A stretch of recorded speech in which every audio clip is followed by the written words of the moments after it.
నమస్కారం. న్యూస్ 21కి స్వాగతం. హెడ్లైన్స్ చూద్దాం.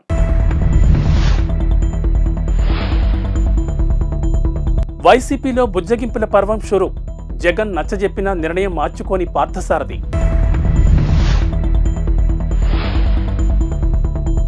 ఇండిగో విమానాల్లో విండో సీటు కావాలనుకుంటే 2000 ఛార్జీ.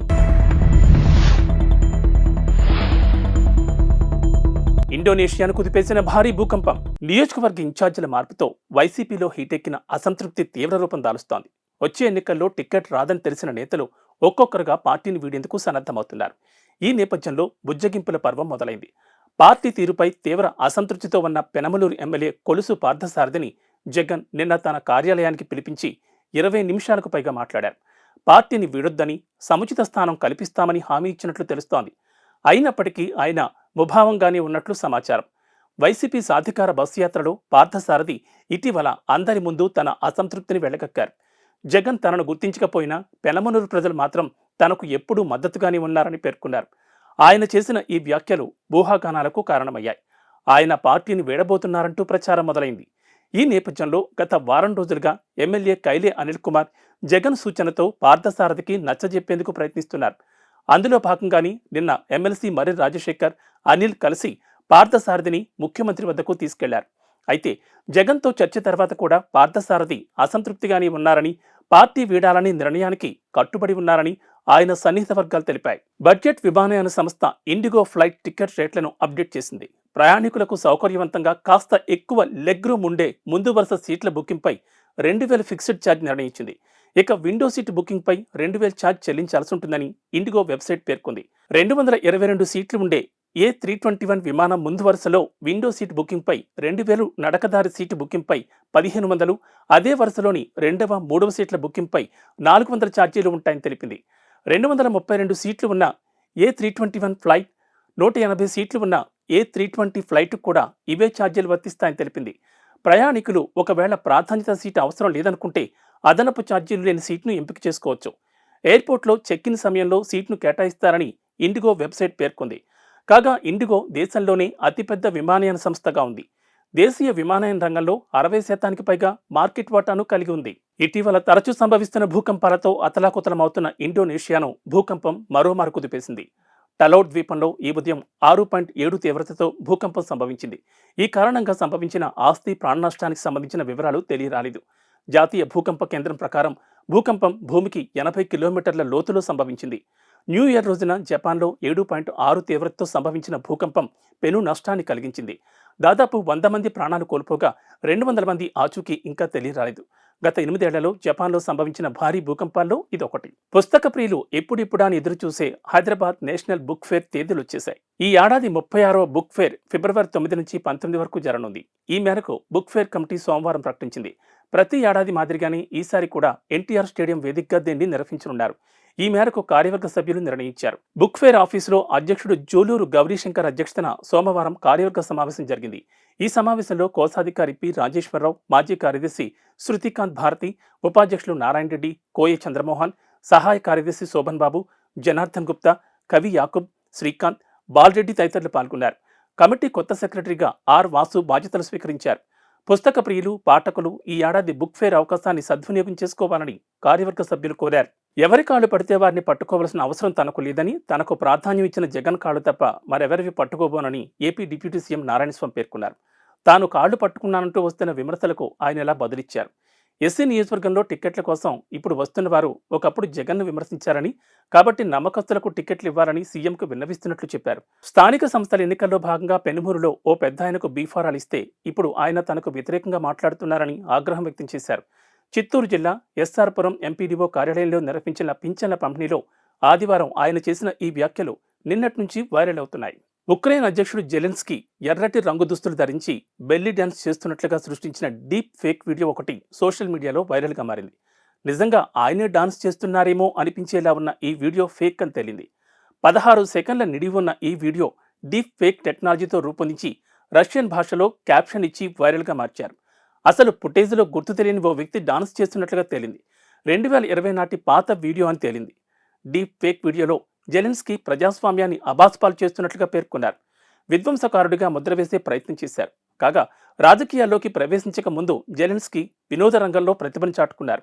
పలు సినిమాల్లో నటించడంతో పాటు డాన్స్ షోల్లో కూడా పాల్గొన్నారు. అయోధ్య రామాలయ ప్రారంభోత్సవానికి శరవేగంగా పనులు జరుగుతున్న వేళ రామయ్యకు అత్తారింటి నుంచి కానుకలు వెలువెత్తున్నాయి. సీతాదేవి జన్మించిన నేపాల్లోని జనక్పూర్ నుంచి 3,000కు పైగా బహుమానాలు అయోధ్యకు చేరుకున్నాయి. వీటిలో వెండి పాదరక్షలు, ఆభరణాలు, దుస్తులు, వెండి విల్లు వంటివి ఉన్నాయి. జనక్పూర్లోని రామజనకి ఆలయ పూజారి రామ్ రోషన్ దాస్ వీటిని శ్రీరామ జన్మభూమి తీర్థక్షేత్ర ట్రస్టుకు అందించారు. 800 మంది భక్తులు 500 డబ్బాల్లో 30 వాహనాల్లో కాన్వాయ్గా ఈ బహుమతులను తీసుకొచ్చారు. వీటిలో పండ్లు, స్వీట్లు, బంగారు, వెండి వస్తువులు, డ్రై ఫ్రూట్స్, నేపాల్ సంప్రదాయ మిఠాయిలు వంటివి ఉన్నాయి. దేశంలో 2వ అత్యున్నత క్రీడా పురస్కారం అర్జున అవార్డు దక్కడంపై team India star pacer Mohammed Shami ఆసక్తికరమైన వ్యాఖ్యలు చేశాడు. అవార్డు దక్కడం ఒక కలగా అభివర్ణించాడు. ఈ అవార్డు దక్కడం ఒక కళ. జీవితకాలం మొత్తం గడిచిపోయినా చాలా మందికి ఈ అవార్డు దక్కదు. నాకు దక్కడం పట్ల చాలా సంతోషంగా ఉన్నాను, చాలా గర్వపడుతున్నాను. చాలా మంది క్రీడాకారులు ఈ అవార్డు అందుకోవాలని ఎదురుచూస్తారు, కానీ ప్రేక్షకులుగా మిగిలిపోతారు. చాలా మందికి నెరవేరని కళ ఇది అని షమి వ్యాఖ్యానించారు. మంగళవారం అర్జున్ అవార్డు స్వీకరించనున్న నేపథ్యంలో ఓ జాతీయ మీడియా సంస్థతో షమి మాట్లాడారు. ప్రస్తుతం గాయం కారణంగా ఆటకు దూరమైన షమి బెంగళూరులోని నేషనల్ క్రికెట్ అకాడమీలో వైద్య నిపుణుల పర్యవేక్షణలో ఉన్నాడు. చీలమండ గాయం నుంచి కోలుకుంటున్నట్లు షమి చెప్పాడు. ట్రైనింగ్ సెషన్లు కూడా మొదలుపెట్టానని, ఇంగ్లాండ్ టెస్ట్ సిరీస్ సమయానికి అందుబాటులోకి వస్తానని ఆశాభావం వ్యక్తం చేశాడు. కాగా మంగళవారం అర్జున్ అవార్డు స్వీకరించనున్న 25 మంది క్రీడాకారుల్లో ఏకైక క్రికెటర్ మహమ్మద్ షమి కావడం గమనార్హం. ఇక బీసీసీఐ ప్రత్యేక అభ్యర్థన మేరకు షమి పేరు అవార్డును నామినేట్ అయింది. కాగా భారత్ వేదికగా గత ఏడాది ముగిసిన వన్డే వరల్డ్ కప్లో షమి అద్భుతంగా రాణించాడు. కేవలం 7 మ్యాచ్లాడి 24 వికెట్లు తీశాడు. టోర్నమెంట్లో అత్యధిక వికెట్లు తీసిన ఆటగాడిగా నిలిచాడు. తెలంగాణ ప్రభుత్వం అభయహస్తం కింద ఇచ్చిన హామీల అమలుకు ప్రజల నుంచి దరఖాస్తులు స్వీకరించిన సంగతి తెలిసిందే. డిసెంబర్ 28 నుంచి జనవరి 6 వరకు ప్రజాపాలన పేరిట ప్రత్యేక కార్యక్రమం ఏర్పాటు చేసే ప్రభుత్వ పథకాలు పొందేందుకు అర్హులైన వారి నుంచి దరఖాస్తులు స్వీకరించారు. ఈ దరఖాస్తులు అందించేందుకు కొన్ని చోట్ల గంటల కొద్దీ క్యూలైన్లలో నిలబడి ఎన్నో వ్యయ ప్రయాసాలు కోర్చి తమ అప్లికేషన్లను ప్రజలు అధికారులకు అందించారు. అయితే ప్రజలు అంత కష్టపడి సమర్పించిన ప్రజాపాలన దరఖాస్తులు హైదరాబాద్లో నడి రోడ్డుపై ప్రత్యక్షమయ్యాయి. ఓ వ్యక్తి బైక్పై వాటిని తరలిస్తుండగా రోడ్డుపై ఎగిరిపడ్డాయి. వాటిని చూసిన స్థానికులు విస్మయం వ్యక్తం చేశారు. హైదరాబాద్ కూకట్పల్లి వై జంక్షన్ వైపు నుంచి వెళ్తుండగా బాలానగర్ వంతెనపై చిందరవందరగా పడ్డాయి. దీంతో ఆ బైక్పై ఉన్న వ్యక్తి కింద పడిన దరఖాస్తులను తీసుకుంటుండగా స్థానికులు గమనించారు. ఎవరో ర్యాపిడోలో బుక్ చేస్తే తాను తీసుకుని వెళుతుండగా అట్టపెట్టి తిరిగి దరఖాస్తులు రోడ్డుపై పడ్డాయని ఆ వ్యక్తి వివరించాడు. ఇతర వివరాలు తెలియదని చెప్పాడు. అట్టపెట్టిలో 500కు పైగా దరఖాస్తులుండగా వాటిపై హయత్ నగర్ సర్కిల్ పేరు రాసుంది. అసలు సంబంధం లేని ప్రాంతానికి అవి ఎందుకొచ్చాయన్నది ప్రశ్నార్థకమైంది. ప్రజాపాలన దరఖాస్తులు ఇలా నిర్లక్ష్యంగా ఓ చోటు నుంచి మరో చోటుకు తరలించడంపై ప్రజలు ఆగ్రహం వ్యక్తం చేస్తున్నారు. తాము పనులు చెడగొట్టుకుని గంటల తరబడి లైన్లలో నిల్చుని పథకాలు వస్తాయన్న ఆశతో అప్లికేషన్లు ఇస్తే ఇలా నిర్లక్ష్యంగా వ్యవహరిస్తారా అని మండిపడుతున్నారు. ములుగు జిల్లా కమలాపురంలో బల్లాపూర్ ఇండస్ట్రీస్ లిమిటెడ్ కంపెనీ పునరుద్ధరణపై సీఎం రేవంత్ రెడ్డి సీనియర్ అధికారులతో సమీక్ష నిర్వహించారు. ఈ మిల్లులో వస్త్రాల తయారీకి ఉపయోగించే కలప గుజ్జు తయారవుతోంది. 2014లోనే ఈ మిల్లు మూతపడింది. దీంతో చాలా కార్మిక కుటుంబాలు ఉపాధి కోల్పోయాయి. వీరందరికీ ఉపాధి కల్పించడంతో పాటు స్థానికంగా ఉద్యోగ కల్పనకు వీలుగా ఈ మిల్లును తిరిగి తెరిపించేందుకు సీఎం చొరవ చూపారు. నేషనల్ కంపెనీ లా ట్రిబ్యునల్ తీర్పు ప్రకారం ప్రస్తుతం బిల్ట్ కంపెనీ ఆస్తులు Finquest financial solutions private limited అధీనంలో ఉన్నాయి. ఆ company MD Hardik Patel, ITC paper boards division CEO Vadiraj కులకర్ణితో పాటు సంబంధిత అధికారులతో సీఎం రేవంత్ రెడ్డి సోమవారం సమావేశమయ్యారు.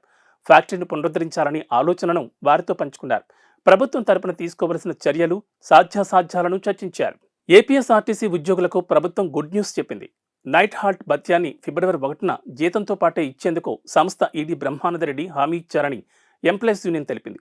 ఈ అంశంపై సోమవారం ఆయనతో చర్చించినట్లు యూనియన్ అధ్యక్ష ప్రధాన కార్యదర్శులు పలిశెట్టి దామోదర్రావు, నరసయ్య తెలిపారు. మిగిలిన బత్యాలు, బకాయిలతో సహా ఉద్యోగులకు వచ్చేలా చర్యలు తీసుకోవాలని కోరినట్లు ఆ ప్రకటనలో తెలిపారు.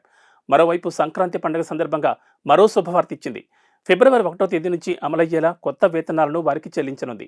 ఏపీఎస్ఆర్టీసీ ఉద్యోగుల డిమాండ్లను పరిష్కరిస్తోంది. ఇప్పటికే జీతాలతో పాటు అలవెన్స్లను కలిపి చెల్లిస్తోంది. జనవరి 1వ తేదీ నుంచి ఈ విధానాన్ని అమల్లోకి తీసుకొచ్చింది. Night out, day out, overtime అలవెన్స్లను అప్పటి వరకు ఆలస్యంగా చెల్లిస్తూ వస్తోంది. కానీ ఆర్థిక పరిస్థితుల వల్ల అలవెన్స్లు చెల్లింపులు ఆలస్యమయ్యాయి. ఇవి బులెటిన్ విశేషాలు. నమస్కారం.